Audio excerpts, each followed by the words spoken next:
नागपुरात आदिवासी गोंड गोवारी समाजाच्या नागरिकांनी सोमवारी रस्त्यावर उतरून आंदोलन केलं।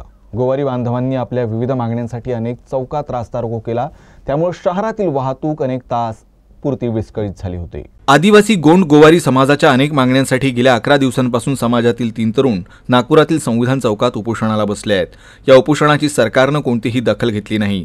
या उपोषणाकडे सरकारचं झालेलं दुर्लक्ष पाहता विदर्भासह राज्याच्या विविध भागातून हजारो गोंड गोवारी आदिवासी समाज बांधवांनी सोमवारी संविधान चौक गाठलं। दरम्यान दुपारी आंदोलक चौकात रस्त्यावर उतरले आणि त्यांनी रास्ता रोको केला।